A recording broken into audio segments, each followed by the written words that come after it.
আমার নাম আলিফ আহমেদ। আমি ভারতবর্ষের এদিকে ওদিকে ঘুরে বেড়াই।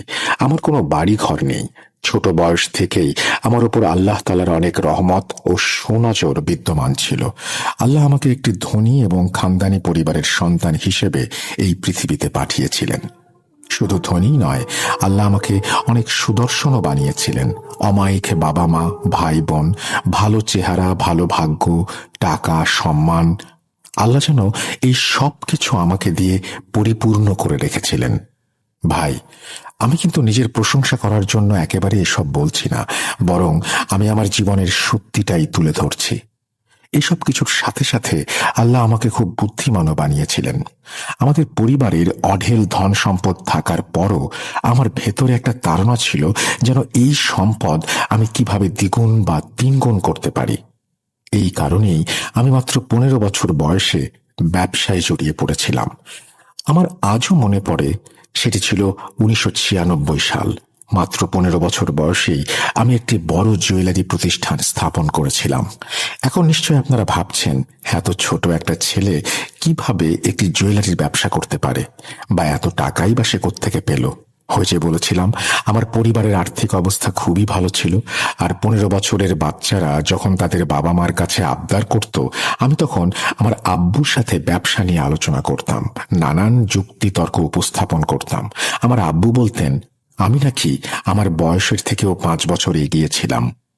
আমার এখনো মনে আছে যে আমি এই কাজটা মাত্র 5 লাখ টাকায় শুরু করেছিলাম, যার মেইন ইনভেস্টর ও ফান্ডিং করেছিলেন আমার বাবাই। আমার বড় ভাই মনির আমাকে বলতেন, আমাদের তো অনেক আছে ভাই, তুমি পারিবারিক ব্যবসায় বসো, এভাবে তোমার আলাদা কাজ করে কি দরকার। কিন্তু আমি তো আমার ভাইয়ের কথা শোনার লোক ছিলাম না, এবং পারিবারিক ব্যবসায় বসার মতো মানসিকতা আমার ছিল না। অবশেষে আমার জেদের সামনে উনিও হার মানলেন। আমি যেই কাজ 5 লাখ টাকা দিয়ে শুরু করেছিলাম, সেই কাজই এত উন্নতির দিকে যাচ্ছিল যে মাত্র 3 বছরের মধ্যে 5 লাখ টাকা 50 লাখ টাকায় পৌঁছে গিয়েছিল। আমি আমার বাবার থেকে নেওয়া টাকাটাও ব্যবসায়ের রীতি অনুযায়ী ইন্টারেস্ট সহ ফেরত দিতে সক্ষম হই। তখন বাসায় সবাই আমার প্রশংসায় পঞ্চমুখ। ওনারা বলতেন, দেখো কেমন স্মার্ট আমাদের ছেলে, ব্যবসায় কতটা দক্ষ। আসলেই ভাই, 50 লাখ তখনকার সময় অনেক বিশাল অঙ্ক ছিল। আমার পা যেন তখন আর মাটিতে ছিলই না। আমি যেন আসমানে নতুন এক উড়ান উঠতে যাচ্ছিলাম।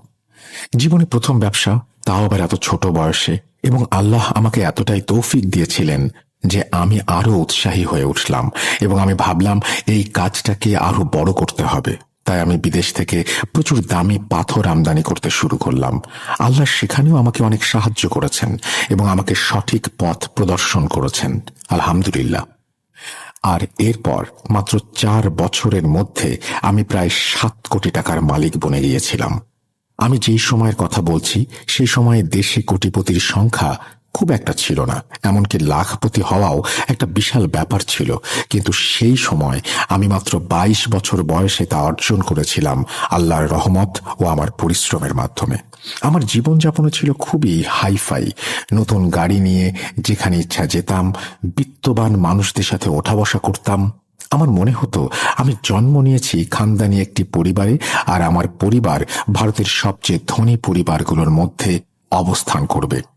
আমার বাড়িতেও মা বাবা আর ভাইরা আমার প্রশংসা করতেন। তারা বলতেন, সত্যি তুমি তোমার পরিশ্রম আর বুদ্ধিমত্তা দিয়ে এত ছোট বয়সে কি অসাধারণ কিছু করেছ। সে যাই হোক, আল্লাহর অনেক রহমত, অঢেল ধন সম্পদ থাকার পরেও আমি কখনোই অহংকারী ছিলাম না, আর আমার আশেপাশের মানুষরাও আমার এই সাদাসিধে স্বভাব দেখে মুগ্ধ হতো। এবার আসি সেই অধ্যায়ে যেখানে আমার জীবনে পতনের মূল সূত্রপাত হয়েছিল। আমার সকল ভাই ও বোনদের বিয়ে শাদী ধুমধাম করেই হয়ে গেছে তখন।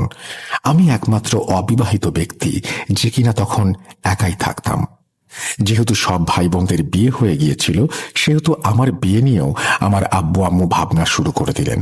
পরিবারের সকল সন্তানদের বিবাহ ইতোমধ্যে সম্পন্ন হবার ফলে আমার উপর বিয়ের চাপটা অনেক বেড়ে গিয়েছিল। আমার মা জিজ্ঞেস করতেন, যদি তোমার কাউকে পছন্দ হয় তাহলে বলো। যদিও বিষয়টা একটু লজ্জার ছিল, তবু আমি আম্মুকে বলতাম, যেখানে আপনার ভালো লাগবে সেখানেই আমার বিয়ে ঠিক করে দিবেন। অবশেষে অনেক খোঁজার পর আম্মু আমার জন্য একটা সম্পর্ক পেয়ে গেলেন। যে পরিবারের মেয়ে আমার আম্মু আমার জন্য দেখেছিলেন, সেই পরিবারটি খুব বেশি ধনী ছিল না, কিন্তু তারা আচার ব্যবহারে শালীনতায় অনেক সমৃদ্ধ ছিল, যা আম্মুর নজর কেড়েছিল। পরিবারটি খুব বেশি ধনী ছিল না বললে আসলে ভুলই হবে। আসলে তাদের সত্যি বলতে তেমন কিছু ছিল না, বরং ওনারা খুব অভাবেই দিন কাটাচ্ছিলেন। হয়তো আম্মু এই কারণেই তাদের পছন্দ করেছিলেন। আমার আশেপাশের মানুষ, পাড়া প্রতিবেশী, এমনকি আমার দাদা দাদিও আমার আম্মুকে বলতে লাগলেন, সম্পর্ক অবশ্যই নিজের মতো পরিবারের সাথে করতে হয়, এভাবে এরকম একটা পরিবারে কেন যাচ্ছ তুমি? কিন্তু আম্মুর কথা, আমাদের কাছে শালীনতা ও আচার আচরণ বেশি গুরুত্বপূর্ণ। টাকা পয়সা তো আমাদের দরকার নেই, আল্লাহর দয়া অনেক আছে, আলহামদুলিল্লাহ। আম্মুর কথা মতো আমার বিয়ের দিন চলে এলো। আমার কাছে সেই সময়ে সবচেয়ে দামি গাড়িগুলো ছিল, কারণ ছোট থেকেই বড় বড় গাড়ির প্রতি আমার প্রচন্ড ঝোঁক ছিল। যখন আমি 6টা গাড়ি নিয়ে সেখানে পৌঁছালাম, তখন লোকজন আমার গাড়িগুলো দেখে অবাক হয়ে গিয়েছিল। বিয়ের অনুষ্ঠানে থাকা প্রতিটি মানুষ ওই মেয়েটির ভাগ্য নিয়ে মন্তব্য করছিলেন যে মেয়েটা আমার মতো একজন ধনী স্বামী পেতে চলেছে। তবে আমি নিজেও অনুভব করেছিলাম যে আম্মুকে আমার জন্য অন্তত আরেকটু ভালো জায়গায় সম্পর্ক করা উচিত ছিল। কিন্তু সে সময়টা এমনই ছিল যে বাচ্চারা খুব একটা কথা বলতো না, বিশেষ করে বিয়ের ব্যাপারে, আর মা বাবার প্রতিটি নির্দেশ মাথা নত করে শুনত। এতক্ষণ আমি নিজের ও নিজের পরিবারের যে বর্ণনাগুলো দিলাম, সেগুলো শুনে হয়তো আপনারা অনেকেই বিরক্ত হচ্ছেন, কিন্তু আমি সত্যি বলছি, পরবর্তী অধ্যায় শোনার জন্য এসব বলা সত্যিই জরুরি। তবুও আমি এত কিছু বলার জন্য ক্ষমা চেয়ে নিচ্ছি। আমার বিয়েটা হয়ে গেল সেদিন, কিন্তু বিয়ের পর বুঝলাম যাদেরকে আমার মা খুব ভালো মনের মানুষ বলে মনে করেছিলেন, আসলে তারা মোটেও তেমন ভালো মানুষ ছিলেন না, বরং ওনারা ছিলেন এক জাদুকরীর পরিবার। আপনারা নিশ্চয়ই ভাবছেন ওনারা যে জাদুকরীর পরিবার সেটা আমি কিভাবে জানলাম। আসলে ঘটনা হলো যে বিয়ে পড়ানোর পর আমি আমার স্ত্রীকে আমার হাতে পড়া রিস্টওয়াচ দিয়ে বললাম, এই ঘড়িটা তোমার ব্যাগে রেখে দাও, আমি বাড়ি গিয়ে নেব। এরপর থেকে সেদিন সেই ঘড়িটি আমার স্ত্রীর কাছেই ছিল। যখন আমরা বাড়িতে ফিরলাম, তখন আমার স্ত্রী কাপড় বদলাতে ওয়াশরুমে গেল। আমি তার ব্যাগ খুলে ঘড়িটা বের করতে চাইলাম। যখন আমি তার ব্যাগ খুললাম, তখন সেখানে কিছু অদ্ভুত ধরনের তাবিজ পেলাম। তাবিজগুলোর সাথে আরো ছিল 4-5টা কাগজ, যেগুলোর উপর আমার নাম লেখা ছিল, আর বাকি 4টি কোণে লেখা ছিল কাবু। বিশ্বাস করো ভাই, তখন পর্যন্ত আমি কোনো জিন বা জাদুর সঙ্গে পরিচিত ছিলাম না, আর এসব সম্পর্কে কিছুই জানতাম না। আমার কেন, আমার পরিবারের কারো জীবনে তখন পর্যন্ত জিন বা জাদুর সাথে কোনো সম্পর্ক ছিল না। যাই হোক, বিয়ের পর আমি বুঝতে পারলাম আমার শ্বশুর বাড়ির লোকজন কতটা লোভী। বিয়ের কিছুদিন পর পর আমার শাশুড়ি আমার দোকানে আসতো এবং কোনো না কোনোভাবে একটি ভারী গহনার সেট নিয়ে চলে যেত। উনি গহনা নিয়ে চলে যাবার আগে বলতেন যে আমি কিছুদিনের মধ্যে টাকা দিয়ে দেব, কিন্তু ভাই সেই টাকা আর কোনোদিনই আসতো না। প্রথম দিকে আমি কিছু বলিনি, কিন্তু যখন ধীরে ধীরে এই ঘটনাগুলো বাড়তে শুরু করলো, আমি একদিন আমার স্ত্রীর কাছে গিয়ে স্বাভাবিকভাবেই বললাম যে, শোনো, তোমার মাকে একটু বুঝিয়ে বলো, এগুলো কি ঠিক? এটা তো আমার ব্যবসা, তাই না? এভাবে যদি চলতে থাকে তাহলে তো আস্তে আস্তে আমাদের বড় ধরনের ক্ষতি হয়ে যাবে। উনি প্রায় 4-5 দিন পর পর এসে দামি দামি গহনার সেট নিয়ে চলে যান, আর টাকা পয়সা দেবেন বলেও দেন না। তুমি ওনাকে একটু বিষয়টা বুঝিয়ে বলো। আমার কথা শুনে আমার স্ত্রী আমার উপরেই চড়াও হতে লাগলো। বলল যে যদি আমার মা 2-3টি সেট নিয়েও নেয়, তাহলে এতে আপনার সম্পদে কি সমস্যা হয়ে যাবে? কমে যাবে আপনার? নেহায়েতি ছোট লোকের পরিচয় দিলেন আপনি। আমি আমার স্ত্রীর আচরণ দেখে হতবাক হয়ে গেলাম। আমি ওকে বললাম যে এটা ধন দৌলতের ব্যাপার না, এটা আসলে মান সম্মানের বিষয়। এটা কি ধরনের কথা যে দোকানে এসে নিজের ইচ্ছা মতো জিনিস নিয়ে যাও, বিনা পয়সায় নিয়ে চলে যাও? আমার বউ মাটিতে পা ঠকিয়ে ঘর থেকে বের হয়ে গেল। আমি জানতাম সে তার বাবার বাড়ি গেছে। সন্ধ্যার মধ্যে সে তার বাবার বাড়ি থেকে ফিরে এসে আমার মুখে সজোরে টাকা ছুঁড়ে মারল। আমি বললাম, লেহাজ করো, এটা কি ধরনের আচরণ? তোমার স্বামীকে সম্মান দিতে শেখো। তোমার কি এতটুকু তামিজও নেই? এরপর আমি টাকাগুলো নিয়ে দোকানে চলে গেলাম। দোকানে আমার ম্যানেজার টাকাগুলো গুনে আমাকে জানালো যে আমার শাশুড়ি যত দামের গহনা নিয়ে গিয়েছেন এখানে তার অর্ধেক দামও নেই। আমি বাড়ি ফিরে আমার বউকে বললাম, তুমি যে টাকাটা আমার মুখে ছুঁড়ে মারলে, কিভাবে মারলে? এখানে তো অর্ধেক দামও নেই। তোমার মা তো আমার কাছ থেকে আরো বেশি টাকার জিনিস নিয়ে গেছে। সে আমার দিকে তাকিয়ে বিরক্তি নিয়ে বলল, আধা টাকা তো পেয়েছি, বাকিটাও নাকি সময় মতো পেয়ে যাব। আমার নাকি এত উত্তেজিত হওয়ার কিছু নেই। এই বলে ঘর থেকে বেরিয়ে যাওয়ার আগে সে বলল, আমরা তো ভিখারি নই যে তোমার টাকায় আমাদের চলতে হয়। আমার বইয়ের এরকম কথায় আমি খুব বিরক্ত হচ্ছিলাম, কারণ একে তো এভাবে জিনিস নিয়ে যাচ্ছে, টাকা দিচ্ছে না, তার উপর আবার বড় বড় কথা বলছে। যদি ওনারা সরাসরি আমার কাছে টাকা চাইতো বা গহনা চাইতো আমি অবশ্যই দিতে রাজি হতাম, কিন্তু যেভাবে আমার সাথে প্রতারণা হচ্ছে তাতে আমি খুবই সমস্যায় পড়ে গেছি। কিছুদিন পার হলো, আমার স্ত্রী তার বাবার বাড়ি থেকে ফিরে এলো। তার হাতে লাড্ডুর একটা ডিব্বা ছিল। লাড্ডুর ডিব্বা আমার দিকে এগিয়ে দিয়ে সে বলল, আম্মি তোমার জন্য পাঠিয়েছে, আমার ছোট বোনের বিয়ে ঠিক হয়ে গেছে। আমি তাকে বললাম, মাশাআল্লাহ, তোমাদেরকে অনেক অনেক অভিনন্দন, শুভেচ্ছা। এরপর তার আম্মুকেও আমার পক্ষ থেকে শুভেচ্ছা দিতে বললাম এবং জানিয়ে দিলাম যে আমি যদি সময় পাই তাহলে তাদের বাড়িতে যাব এবং আমার শাশুড়িকে নিজে অভিনন্দন জানিয়ে আসব। আমি ছোট থেকেই মিষ্টি খুবই পছন্দ করতাম। আমি আমার স্ত্রীর আনা সেই ডিব্বা খুললাম এবং লাড্ডু খেতে শুরু করলাম।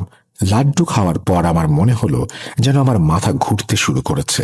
আমার মনে হলো আমি অজ্ঞান হয়ে যাচ্ছি, কিন্তু অজ্ঞান হওয়ার আগে যে দৃশ্যটা দেখলাম সেটি হলো আমি পড়ে যাচ্ছি আর আমার স্ত্রী আমার দিকে তাকিয়ে হাসছে।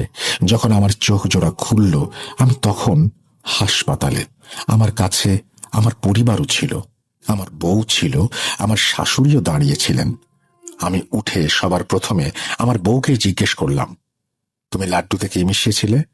একদম হঠাৎ করেই আমার বউ আর শাশুড়ি অস্থির হয়ে গেল। আমার শাশুড়ি বললেন, বাবা, আমরা তো কিছু মিশাইনি।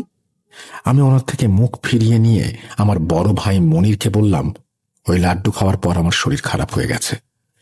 আমার পরিবার অবাক হয়ে আমাকে জিজ্ঞেস করলো, কোন লাড্ডু? আমি বললাম, আমার বউ তার বোনের বিয়ের খবর জানানোর জন্য যে লাড্ডু নিয়ে এসেছিল সেই লাড্ডু।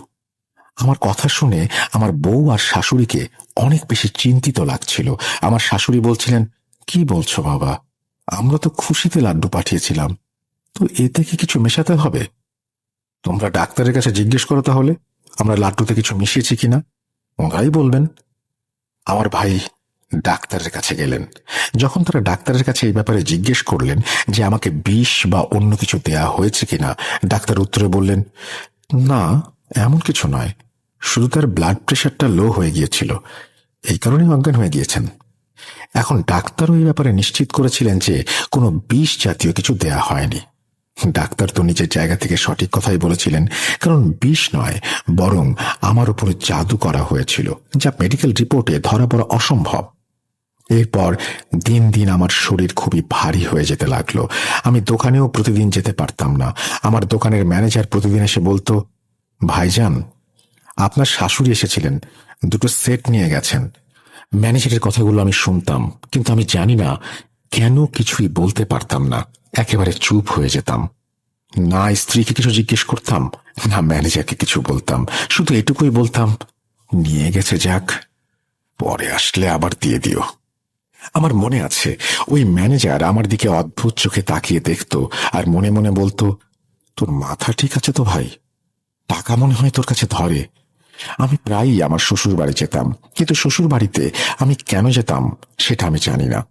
মনে হচ্ছিল আমি যেন একটা রোবট হয়ে গেছি, শুধু ঘরে পড়ে থাকি আর ছাদের দিকে তাকিয়ে থাকি, আর সময় পেলেই শ্বশুর বাড়ি চলে যাই। সারাদিন সেখানেই থাকতে আমার ভালো লাগতো। আমার চেহারা আর জীবনযাত্রা দেখে আমার ভাইরাও চিন্তিত হয়ে পড়েছিলেন। মা আমাকে বুঝিয়ে সুঝিয়ে বলতেন, বাবা, তোমার কি হয়েছে, নিজেকে সামলাও, দেখো তো ফাটা কাপড় পরে ঘুরছো। আমি শুধু শুনতাম, কিন্তু আমি তাদের প্রশ্নের কোনো উত্তর দিতে পারছিলাম না। এভাবে জীবন চলে যাচ্ছিল, আর আমার বিয়েরও 2 বছর হয়ে গেছে। আল্লাহর রহমতে আমার টুইন বাচ্চা জন্ম নিয়েছে। আমি তাদের জন্য পাগল ছিলাম। নিজের যে কোনো কিছুর থেকে তাদের 2 বোনকে আমি সব থেকে বেশি ভালোবাসি। কিন্তু আমার স্ত্রী সন্তান প্রাপ্তিতে একদমই খুশি না। তার আচরণ দেখে মনে হতো সে বাচ্চা চায়নি কোনোদিন। বাচ্চা হওয়ার পর সে প্রায় 2 মাস করে নিজের বাপের বাড়িতে চলে যেতে শুরু করে এবং বাচ্চাদের নিয়েই সেখানে যায়। সে জানতো আমি আমার বাচ্চাদের কতটা ভালোবাসি, তাদের ছাড়া আমি একদিনও থাকতে পারবো না। কিন্তু সে জেনেও আমাকে বিরক্ত করার জন্য মায়ের বাড়িতে বসে থাকত।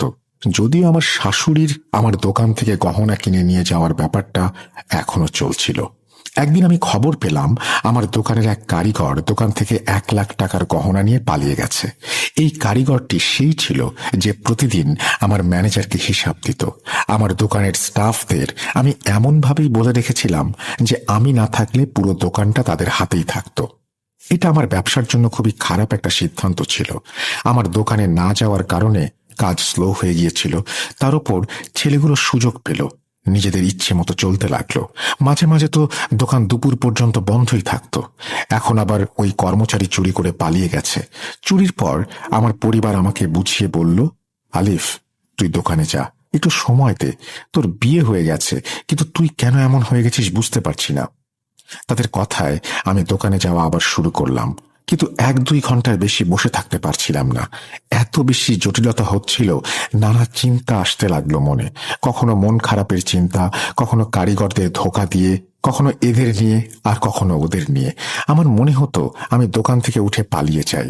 যখন শ্বশুর বাড়ি যেতাম তখন বাচ্চাদের সাথে দেখা করতে গেলে সেখানে স্ত্রীর আচরণ খুব খারাপ থাকতো আমার সাথে। আমি ডিপ্রেশনের শিকার হতে শুরু করেছিলাম। মনে হচ্ছিল আমার মধ্যে অনেক খারাপ দিক আছে, এই কারণেই মানুষ আমাকে আর পছন্দ করত না। আর ডিপ্রেশন দেখে আমার ভাই আমার বন্ধুদের আশ্রয় নিলেন। এমন খারাপ পরিস্থিতিতেও আমার স্বাভাবিক হবার একটু আশা ছিল, কারণ এখনো আমার পুরনো কিছু ভালো বন্ধু বান্ধব ছিল। একদিন এক ঘনিষ্ঠ বন্ধু আমাকে জোর করে বাড়ি থেকে টেনে নিয়ে গেল। সে আমাকে প্রথমে একটা পার্কে নিয়ে গেল। সেখানে আগে থেকেই আমার আরো কিছু পুরনো বন্ধুরা উপস্থিত ছিলেন। আমরা সবাই একে অপরের পাশে বসে পড়লাম।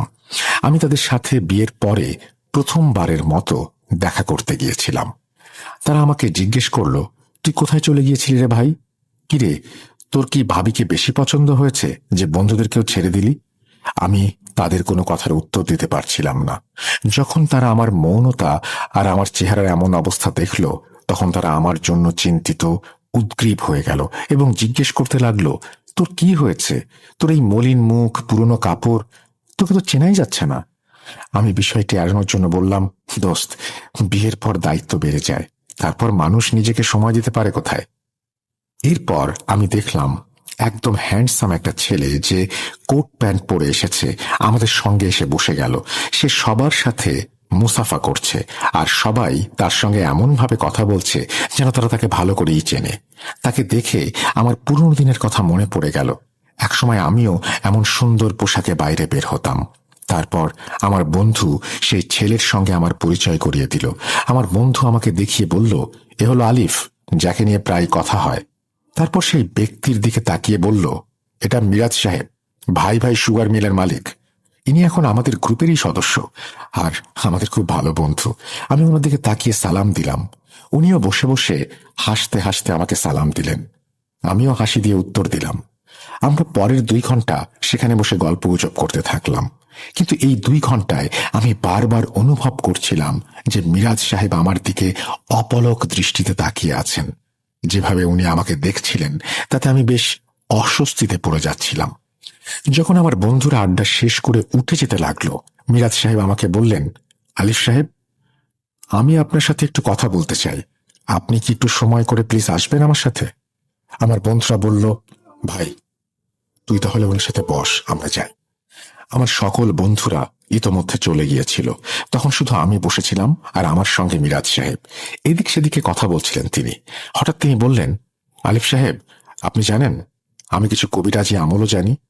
আল্লাহ আমাকে প্রচুর সম্পদ দিয়েছেন, কিন্তু এই জ্ঞান অর্জনের উদ্দেশ্য ছিল শুধুই আমার শখ।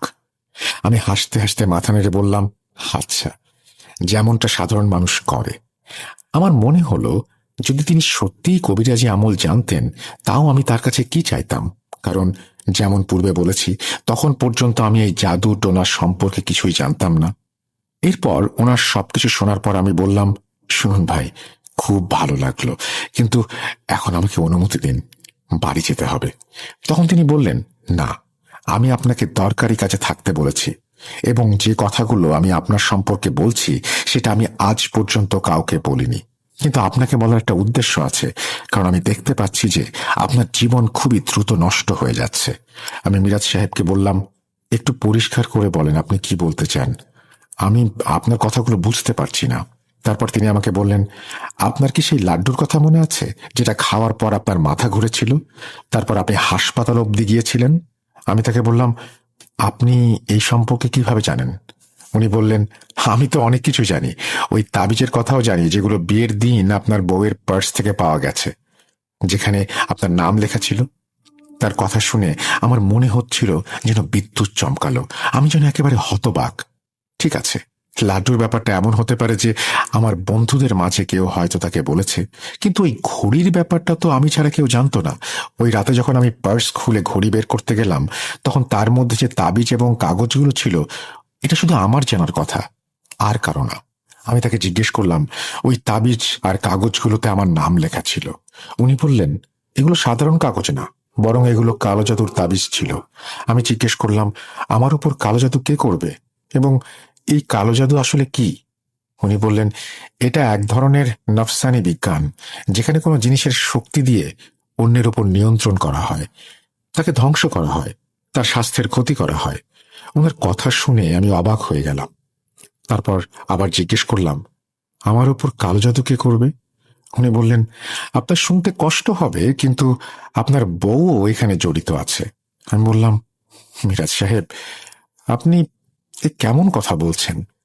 একজন বউ তার স্বামীর জীবন কেন নষ্ট করতে চাইবে? তিনি বললেন, তাদের উদ্দেশ্য একটাই, আপনাকে মেরে আপনার সম্পত্তি দখল করা, বা আপনার সম্পত্তি দখল করে আপনাকে রাস্তার ফকির বানিয়ে দেয়া। আর এই কাজটা তারা বিয়ের দিন থেকেই করছে। আমি বললাম, ঠিক আছে, আমি মানলাম, যদি সে জাদু করেও থাকে, তাহলে তার চিকিৎসা কি? মিরাজ সাহেব হাসলেন এবং বললেন, চিকিৎসা তো আছে, কিন্তু আমি জানি আপনি সেটা করবেন না। আমি বললাম, আমি চেষ্টা করব, বলুন কি করতে হবে।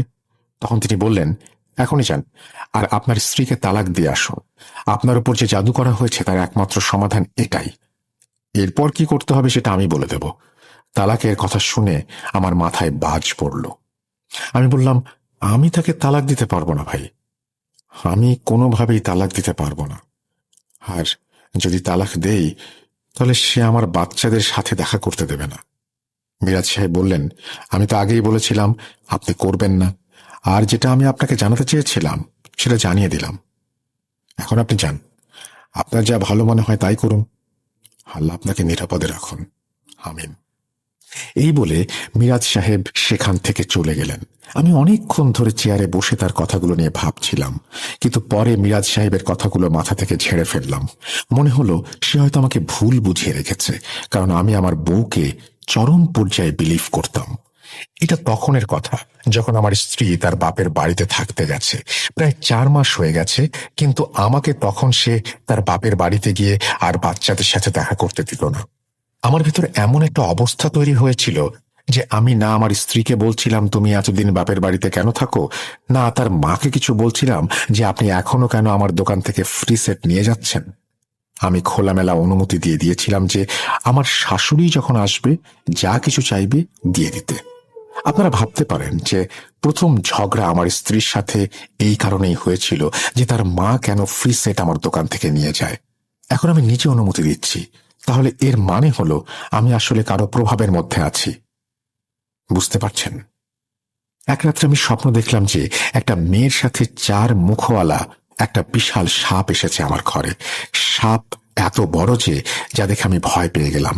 সে আস্তে আস্তে আমার দোকানে রাখা সব স্বর্ণালঙ্কারগুলো নিয়ে যাচ্ছিল। আমি চাইলেও কিছু করতে পারছিলাম না। যখন আমার চোখ খুলল, তখন আমি ঘেমে ভিজে একাকার। আমার হৃৎপিণ্ডের ধড়ক বেড়ে গিয়েছিল। যে মেয়েটাকে স্বপ্নে দেখে আমি খুবই চিন্তিত হয়ে পড়েছিলাম, সেদিনই সকালে 10টায় খবর পেলাম যে আমার দোকানে আগুন লেগেছে। আমি আর আমার ভাই সবাই দোকানে গিয়ে দেখলাম পুরো দোকান পুড়ে ছাই হয়ে গেছে। ভিতরের সব স্বর্ণ আর পাওয়া যাচ্ছে না। যেহেতু আগুন লাগলে স্বর্ণ নষ্ট হয় না, তাই এই স্বর্ণগুলো কোথায় গেল আমি কিছুই বুঝতে পারছিলাম না। স্বর্ণ চুরি করে দোকানে আগুন লাগানো হয়েছে তাহলে। আর হ্যাঁ, এখানে আরেকটা কথা বলতে ভুলে গেছি। আমার শাশুড়ি তার বড় ছেলেকে আমার দোকানেই চাকরি দিয়েছিল, এমনকি আগুন লাগার দিন অবধি সে চাকরিতে ছিল। সে 1 সপ্তাহ আগেই দোকানে জয়েন করেছিল। তার মানে কি, কেবল 1 সপ্তাহ হয়েছে সে এসেছে এমন ঘটনা ঘটল? আমি দোকানের সব দায়িত্ব ওকে দিয়েছিলাম, কারণ সে আমার পরিচিত। আর সব থেকে বড় কথা, সে আমার আত্মীয়। কমপক্ষে কর্মচারীদের একটা লাইনে রাখা যাবে তার মাধ্যমে, এই ভেবেই আমি তাকে চাকরিটা দিয়েছিলাম, তার মায়ের কথা শুনে। কিন্তু সে যা করেছে সেটা কর্মচারীদেরও পেছনে ফেলে দিয়েছে। এরপর আমার ভাই মনির বলছেন, এই কাজে হয়তো তোমার বউয়ের ভাইয়ের হাত আছে, সব ওরই করা। কিন্তু আমি তাদের বলেছিলাম, ভাই, যা হওয়ার হয়ে গেছে, টাকা কি জিনিস, আবার কামাই করে নেব। আমার ভাই আমার মুখের দিকে তাকিয়ে বলেছিলেন, এটা কি বলছিস? তোর কি মাথায় সমস্যা হয়েছে? এত কিছু হয়ে গেল, এখনো নিজের শাশুড়ি পরিবারকে কিছু বলছিস না কেন? আমি বললাম যে, বলছি না। কোনো সমস্যা তোমাদের? এই ঘটনার কিছুদিন পর আমার স্ত্রী ফিরে এলো। আমি তো শুধু আমার বাচ্চাদের দেখে খুশি হয়ে গিয়েছিলাম, এবং তাদের দেখে আমার ব্যবসার এত বড় ক্ষতিটাও আমি ভুলে গিয়েছিলাম। আমার স্ত্রীর আচরণও আমার সাথে অনেক ভালো হয়ে গিয়েছিল। হঠাৎ করে সে আমাকে সান্ত্বনা দিচ্ছিল, বলছিল, পেরেশান হবেন না, এটা আল্লাহর তরফ থেকে একটা পরীক্ষা। পরের 1-1.5 মাস আমার খুব ভালো কেটেছে, বাচ্চাদের সাথে খেলতে খেলতে এবং স্ত্রীর এত ভালো আচরণের জন্য। তারপর আমার স্ত্রী আবার তার বাপের বাড়িতে চলে গেল। 2 দিন পর ফিরে এলো। তার হাতে একটা ক্ষীরের কাচের বোল ছিল। সে বলতে শুরু করলো, আপনি আপনার সমস্যার জন্য কোরআন খতম দিয়েছিলেন, আর এই ক্ষীর হাফিজদেরও খাওয়ানো হয়েছে, আর এটা পড়া ক্ষীর, তাই আমি ভাবলাম যে আপনার জন্য নিয়ে আসি। আমার বউয়ের কথা শুনে যখন আমি ক্ষীরটা খেলাম, তখন যেন আমার অন্যদিকে আর কোনো খেয়ালই ছিল না। আমি যেন আমার বউয়ের পোষা কুকুরের মতো প্রভুভক্ত হয়ে গিয়েছিলাম।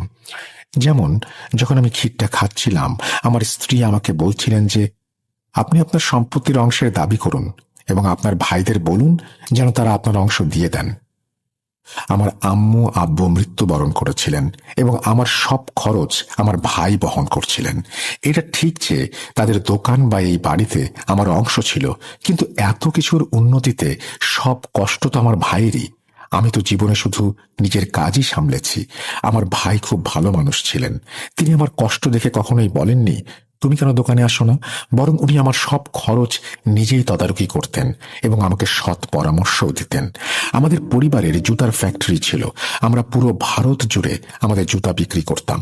শুধু দিল্লিতেই আমাদের 3-4টা দোকান ছিল। আমার ভাই সেখানেও বসতেন। আমি জীবনে কখনো ভাবতে পারিনি যে আমি আমার ভাইয়ের বিপক্ষে যাব বা তার সাথে এমন কোনো আচরণ করব যাতে করে সম্পর্ক নষ্ট হয়। কিন্তু জানি না ওই দিন কি হয়েছিল। ক্ষীর শেষ করে আমি কাপটা পাশে রেখে সোজা আমার বড় ভাইয়ের কাছে চলে গেলাম। আমি তাকে বললাম যে আমার নিজের অংশ চাই। আমার বড় ভাই জিজ্ঞেস করতে লাগলেন যে, কি এমন হলো, কি এমন দরকার পড়লো যে তুমি তোমার অংশ দাবি করছো? আমি বললাম, আমি আমার কাজ করতে চাচ্ছি, তার টাকাটা দরকার। তিনি বললেন, ভাই, তুমি আগে যে কাজ করছিলে সেটা তো মাঠে মারা গেছে।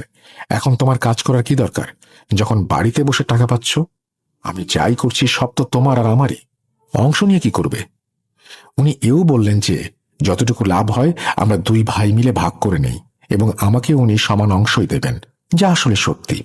ভাইজানের কথা শুনে আমি কিছুটা চুপ হয়ে গিয়েছিলাম, কিন্তু এরপর যেটা আমি আমার ভাইকে বলেছিলাম সেটা ওনার জন্য খুবই অপমানজনক ছিল। আমি ওনাকে বললাম, আমি জানি উনি আমার সম্পত্তি নিজের নামে করে নিতে চাচ্ছেন। এই ব্যাপারে আমি ওনাকে আদালতে যাবার হুমকি দিলাম। আমার বড় ভাই হতভম্ব হয়ে আমার কথা শুনছিলেন। তিনি জানতেন এই অবস্থায় আমি আমার শ্বশুর বাড়ির পক্ষে ছিলাম। তিনি এও জানতেন যদি তিনি আমাকে সম্পত্তি দিয়ে দিতেন তাহলে আমি সেটা শ্বশুর বাড়ির ওপর লুটিয়ে দিতাম। এভাবে বিষয়টা প্রতিদিন চলতে লাগলো। আমি কখনো ঘরে ভাইয়ের সাথে লড়াই শুরু করে দিতাম, আবার কখনো দোকানে গিয়ে তাকে অপমান করতাম। আমার ভাই প্রতিদিনের ঝগড়াঝাটিতে বিরক্ত হয়ে গিয়েছিলেন। একদিন উনি আমাকে ডেকে জিজ্ঞেস করতে লাগলেন, বলো, কতটা ভাগ আছে তোমার? আমি সব হিসাব করে বললাম এবং হিসাবে আমার যা অংশ এসেছিল তার চেয়ে দ্বিগুণ সম্পদ দাবি করলাম। আমার ভাই এতটাই ভালো মানুষ ছিলেন যে উনি নিজের মালিকানার একটা দোকানও আমাকে দিয়ে দিলেন এবং বললেন, এরপর থেকে সামনে আসার চেষ্টা করো না, আমাদের জন্য তুমি মরে গেছো। আমি খুব খুশি হয়ে বাড়িতে ফিরলাম। আমার স্ত্রীকে সেই দোকানের কাগজ দেখালাম। সেও খুব খুশি হয়ে বলেছিল, এমনই হয় সিংহ, তুমি সিংহের মতো কাজ করেছো। স্ত্রীর প্রশংসা শুনে আমি গর্বে ফুলে উঠেছিলাম, কিন্তু বাস্তবে আমি পুরোপুরি কৃতদাস হয়ে গিয়েছিলাম। সে যা বলছিল আমি তাই করছিলাম। একদিন সে জিনিসপত্র প্যাক করতে করতে বলল, চলো তাহলে আম্মুর বাড়িতে যাই, আমরা আমাদের সম্পত্তি নিয়ে এসেছি, এখন তার সাথে থাকতে পারবো না। এরপর আমি শ্বশুর বাড়িতে চলে গেলাম। সেখানে আমার এমন একটা ভিআইপি ট্রিটমেন্ট হচ্ছিল যেন আমি দেশের রাজা। কিন্তু আসলে এখন আমি তাদের দয়া দক্ষিণার ওপরে ছিলাম, কারণ জানি না তারা আমাকে কি খাওয়াচ্ছিল আর কতটা জাদুর প্রভাবের দিকে ঠেলে দিচ্ছিল। আমার অবস্থা এমন ছিল যে তারা উঠতে বললে আমি উঠতাম, তারা বসতে বললে আমি বসতাম, তারা দাঁড়াতে বললে আমি দাঁড়াতাম। একদিন আমার শাশুড়ি বলতে লাগলেন, বাবা, দোকান তোমার নামে আছে, এমন যদি হয় যে কাল তোমার ভাই আবার দোকানের দাবি করে এই দোকানটা আবার দখলে নেয়। আমি বললাম, জি আম্মি, তাহলে আপনি কি চান, আমাদের কি করা উচিত? তিনি বললেন, বাবা, এই মুহূর্তে তোমার জন্যই চিন্তা করছি, ভালো হবে যদি কিছু সময়ের জন্য এই দোকানটা আমার ছেলের নামে করে দাও। এতে আর সে দাবি করতে পারবে না, দখলও নিতে পারবে না, সহজ হয়ে যাবে ব্যাপারটা। আমি ওনার প্রস্তাব ফিরিয়ে দিতে পারলাম না। আমি তাদের একটা পোষা কুকুরের মতো বললাম, ঠিক আছে আম্মি, যেভাবে আপনি চান। এরপর আমি আমার দোকানটা আমার শ্যালকের নামে করে দিলাম। আমি জানি খুব রাগ হচ্ছে শুনে আপনাদের। আমার সাথে যা যা হয়েছে সেগুলো সবকিছু সীমা পার করে ফেলেছিলাম, ভাবলেই রাগ আসে। যেই দিন দোকানটা আমি আমার শ্যালকের নামে লিখে দিলাম, সেদিন থেকে আমার শ্বশুর বাড়ির মানুষের আচরণ পাল্টে গেল। 3 দিনের মধ্যে তারা আমাকে বাড়ি থেকে বের করে দিল। 1 সপ্তাহ পরে দোকানের নোটিশ এসে গেল। আমি রাস্তায় এসে পড়লাম। মিরাজ সাহেব যে কথা বলছিলেন সেটা সত্যি হয়ে গেল। পরের কিছুদিন আমি বন্ধুদের কাছে থাকলাম। ভাইকে আমার অবস্থার কথা জানানোর পর আমার সঙ্গে তিনি দেখা করেননি, কিন্তু আত্মীয়দের মাধ্যমে আমাকে সাহায্য করে গেছেন। পরের 10 বছরের মধ্যে আমার ভাইয়ের অবস্থাও খারাপ হয়ে গেল। ভাতিজারা তো মুখ দেখাতো না। ছোটবেলা থেকে আমার প্রতি তাদের মনে ঘৃণা জন্মে গিয়েছিল, সেটা বড় হয়েও যায়নি। আমার স্ত্রী আমাকে তার সন্তানদের সাথে দেখা করতে দেয়নি। আর আমার জীবন এই রকম, কখনো দরবারে গিয়ে খাই, সেখানেই রাতে ঘুমিয়ে পড়ি, কখনো কোনো হোটেলের বাইরের বেঞ্চে শুয়ে পড়ি। এক সময়ের রাজপুত্র, আজ ভিখারির মতো। কি একটা জীবন কাটাচ্ছি। প্রতিটা মুহূর্তে মরার জন্য দোয়া করি। জানি তোমরা ভাবছো আমি চাকরি করি না কেন। বিশ্বাস করো, আমাকে দিয়ে কিছু হবে না। যদি কিছু করতে চাইও, তাও কিছু হবে না। আমার বয়সও তেমন বেশি হয়নি, কিন্তু তবুও বেঁচে থাকতে ইচ্ছা করে না। আমার একটা বন্ধু আছে দরবারে, যে তোমাদের গল্পগুলো শোনে। একদিন তোমার জাদুর গল্প শুনে ভাবলাম তোমার বন্ধুর সাথে পরিচিত হই, আমার জীবন কাহিনীও শেয়ার করি তোমাদের সাথে, সবাইকে বলি আমার সাথে কি হয়েছিল। আমি তোমার বন্ধুর মাধ্যমে এই ঘটনাটি পাঠাচ্ছি। যারা এই ঘটনা শুনছেন তারা আমার মৃত্যুর জন্য দোয়া করবেন, কারণ আমি বাঁচতে চাই না। মাফ করো আমাকে। হয়তো তোমাদের শোয়ের বাকি সব ঘটনার মতো আমার ঘটনায় বিকৃত কোনো চেহারা নেই, কোনো রুকাইয়া নেই, কোনো জিনের ভয় নেই। আমি অনেকাংশেই যা অনুভব করেছি সেগুলো তোমাকে বলিনি, কারণ সেগুলো যদি বলি তবে রাত পার হয়ে যাবে, আর আমি তোমাদের শ্রোতাদের শুধু বিরক্তই করব। আমার ঘটনা যদি ভালো না লাগে তাহলে আগেই ক্ষমা চেয়ে নিচ্ছি। আল্লাহ হাফিজ। এই বলে আলিফ ভাই তার ঘটনা শেষ করেন। প্রিয় লিসেনার্স, আজকের ঘটনা যদি আপনাদের একটুও ভালো লাগে তবে আমি আপনাদের কাছে কৃতজ্ঞ। যদি আপনাদের ভালো না লাগে তবে আমি ক্ষমা প্রার্থী। সকলেই ভালো থাকবেন, সুস্থ থাকবেন, ভূত.com এর সাথেই থাকবেন। আমি সাবিত আজ বিদায় নিচ্ছি। আল্লাহ হাফিজ। এই বলে সাবিত তার ঘটনা শেষ করেছেন। আশা করছি এই ঘটনাটি আপনাদের ভালো লেগেছে। আমরা প্রত্যেক বৃহস্পতিবারেই নতুন ঘটনা নিয়ে আসি এবং নতুন ঘটনার সঙ্গে আমাদের কিছু ঘটনা থাকে, যে ঘটনাগুলো আপনারা এর আগে হয়তো কখনো শুনেননি বা শুনেছেন আবার শুনতে চান, বা ঘটনাগুলো খুব বেশি রকমের জনপ্রিয়, বারবার শুনতে ইচ্ছে করে। আমরা এখন সেই ঘটনাগুলোতে যাব। আশা করছি বাকিটা সময় উপভোগ করবেন আপনারা।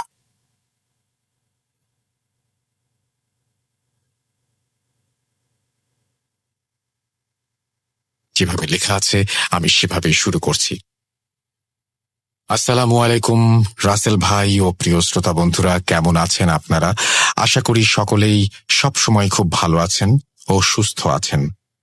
দীর্ঘ 2 মাসের লম্বা বিরতির পরে আমি মোহাম্মদ সাবিত আলম আবারও ফিরে এলাম আপনাদের মাঝে এত লং ব্রেকের মাঝে অনেকেই আমার ঘটনা কেন পাচ্ছেন না জিজ্ঞেস করেছিলেন। আপনাদের এত ভালোবাসা পেয়ে আমি আসলেই কৃতজ্ঞ।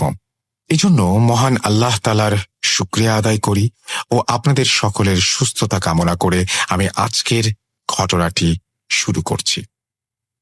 আজকের ঘটনা আমি কারো কাছ থেকে কালেক্ট করিনি। কে কালেক্ট করেছেন সেটা জানতে হলে শুরু থেকে শেষ পর্যন্ত ঘটনাটি মনোযোগ দিয়ে শোনার অনুরোধ করছি। আমি যে ঘটনাটি আজ বলছি সেটি একটি মহিলা এবং একটি ছেলের জীবনের এক করুণ অধ্যায়। ঘটনাটি আমি যেভাবে শুনেছি ঠিক সেভাবেই আপনাদের জন্য লিখে উপস্থাপন করছি এবং অনিচ্ছাকৃত ভুল ত্রুটির জন্য রাসেল ভাই ও আপনাদের সকলের নিকট ক্ষমা প্রার্থনা করছি। বলছেন টনি ওফেলিয়া।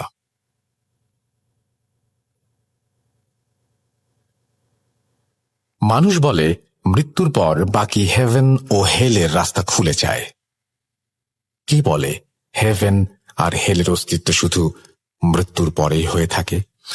কিছু মানুষের জন্য হেভেন ও হেল দুনিয়াতেও বিরাজমান। কি মনে হয় বিরাজমান নয়? যদি তাই না হয় তাহলে আমার স্ত্রীর সাথে কি ঘটেছিল জানতে চান? আমার স্ত্রী লিলি ওফেলিয়া, তার জীবন কাহিনী শুনুন তাহলে। আমাদের বিয়ের মোটামুটি কয়েক বছর পর আমার স্ত্রীর আচরণে আমি কিছু অদ্ভুত বিষয় লক্ষ্য করি। স্বাভাবিকভাবে লিলি রাত 10টার পর নিজের প্রেয়ার শেষ করে ঘুমিয়ে যেত, কিন্তু বেশ কিছুদিন যাবৎ সে ঠিকমতো প্রেয়ার করছিল না আর রাতে ঘুমোতেও যাচ্ছিল না। মধ্যরাতে বিছানায় আমি লিলির ফিসফিস আওয়াজ শুনতে পেতাম। কি যেন সব বলতো সে, এবং আমি সেগুলো কিছুই জানি না। একদিন কিছু অস্বাভাবিক আওয়াজ শুনে আমি আমার পাশে থাকা টেবিল ল্যাম্পের সুইচটা অন করে দেখি লিলি আমার দিকে তাকিয়ে আছে আর কাঁদছে। আমি এক লাফ দিয়ে উঠে বসি বিছানায়। লিলিকে আমি তার কান্নার কারণ জিজ্ঞেস করলে সে আমাকে বলে কিছুদিন ধরে তার সাথে কিছু অস্বাভাবিক বিষয় ঘটে চলেছে। আমি ঘটনাগুলি জানতে চাইলে সে এড়িয়ে যেতে চায়, কিন্তু আমি নাছোড়বান্দা, আমি তাকে জিজ্ঞেস করেই যাচ্ছিলাম। এমন সময় সে বিড়ালের মতো হিস হিস করতে থাকে ও এক পর্যায়ে তার ভয়ানক রকমের খিঁচুনি উঠে যায়। আমার ফ্যামিলিতে শুধুমাত্র আমি আর লিলি এই দুজন সদস্যই ছিলাম। অনেক কষ্টে একা একা লিলিকে স্বাভাবিক করে তোলার পর তাকে আমি জিজ্ঞেস করি আসলে কি সমস্যা হচ্ছে। আনমনা ভাবে আমার স্ত্রী আমাকে জানায় যে অদ্ভুত সব স্বপ্ন দেখছে সে ইদানিং। লিলির এতটুকু কথা শোনার সাথে সাথেই আমার বাড়ির পাশে যেন কুকুরের ফোর্স এসে জোরে জোরে ডাকা শুরু করে দিল। হঠাৎ এতগুলো কুকুর আমার বাসার পাশে কোত্থেকে এলো? ওরা বোধহয় চাচ্ছিল না যে লিলি আমাকে সবকিছু খুলে বলুক। আমি জানালা খুলে কুকুরগুলোকে তাড়াতে যাব, এমন সময় জানালা খুলে দেখি বাইরে একটা কুকুরও নেই। আমার বাসার জানালার পাশে একটা ছোট্ট কবরস্থান ছিল। আমি দেখলাম একটা বিশাল আকৃতির কুকুর একটা কবরের পাশে দাঁড়িয়ে আছে। তার চোখগুলো জলজল করছিল আর মুখ দিয়ে মনে হয় লালা ঝরছিল। তাকে দেখে অনেক বেশি রাগান্বিত মনে হচ্ছিল আমার। সত্যি বলতে আমিও কুকুরটাকে দেখে কিছুটা ভয় পেয়ে যাই আর জানালা বন্ধ করে দেখি লিলি বড় বড় চোখে আমার দিকে তাকিয়ে আছে। হঠাৎ লিলি আমার গলা টিপে ধরে, লম্বা লম্বা দম নিয়ে ফিসফিস করে আমার কানের কাছে এসে বলে, বাঁচতে চাইলে আমাকে আমার কাজ করতে দে। এই কথা বলেই লিলি অজ্ঞান হয়ে যায়। লিলির জ্ঞান ফিরলে তাকে অনেকটাই স্বাভাবিক লাগছিল। আমি লিলিকে ডাক্তার দেখাবো বলে ঠিক করলাম, কিন্তু আশ্চর্যজনকভাবে ডাক্তারি চেক আপে লিলির কোনো মেজর সমস্যাই ধরা পড়ল না। আমি চিন্তায় পড়ে গেলাম যে যদি কোনো মেডিকেল ইস্যু না হয়ে থাকে তাহলে লিলির সাথে এসব কি হচ্ছে আর কেনই বা হচ্ছে। 7-8 দিন পর এক রাতের ঘটনা। রাত তখন 1টা পার হয়ে গেছে বলে মনে হচ্ছিল। আমি ঘুমোচ্ছিলাম, 12টার কিছুটা আগে হবে।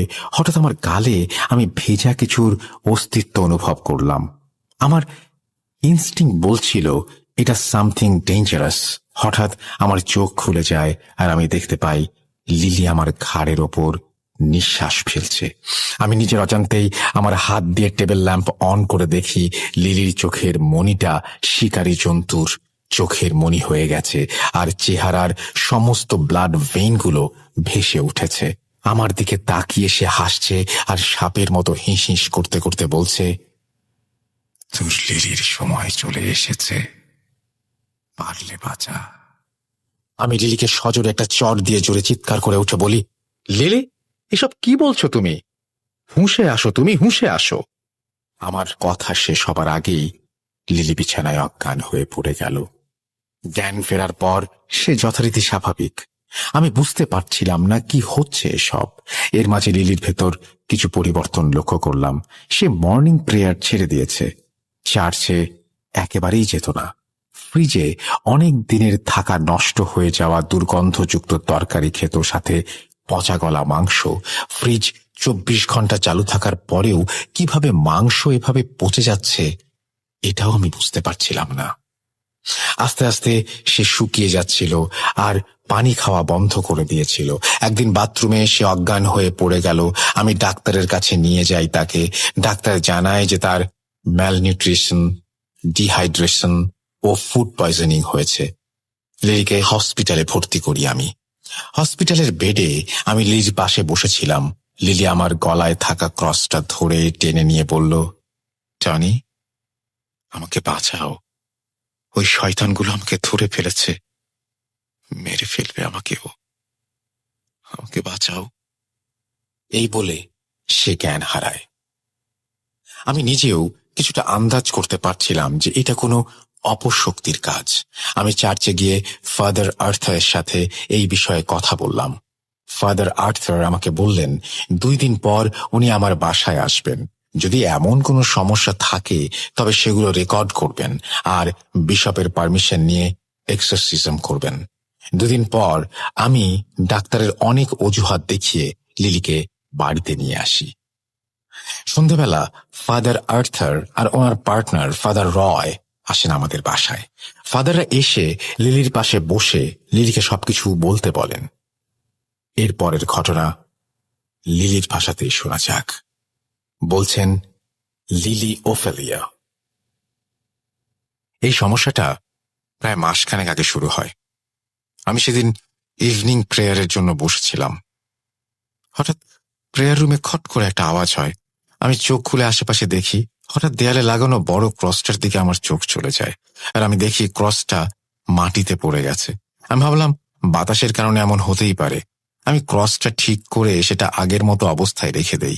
আমি পেছনে ফিরতেই আবার সেই খট করে আওয়াজটা কানে আসে আর পেছনে ফিরে দেখি সেই ক্রসটা আবারও মেঝেতে পড়ে গেছে। আমি এবার ভয় পেয়ে যাই। এরপর আমি আবার ক্রসটাকে দেয়ালে লাগিয়ে দেই। আবার একটা খট করে আওয়াজ। আমি দেখি দেয়ালে ক্রসটা উল্টো হয়ে গেছে।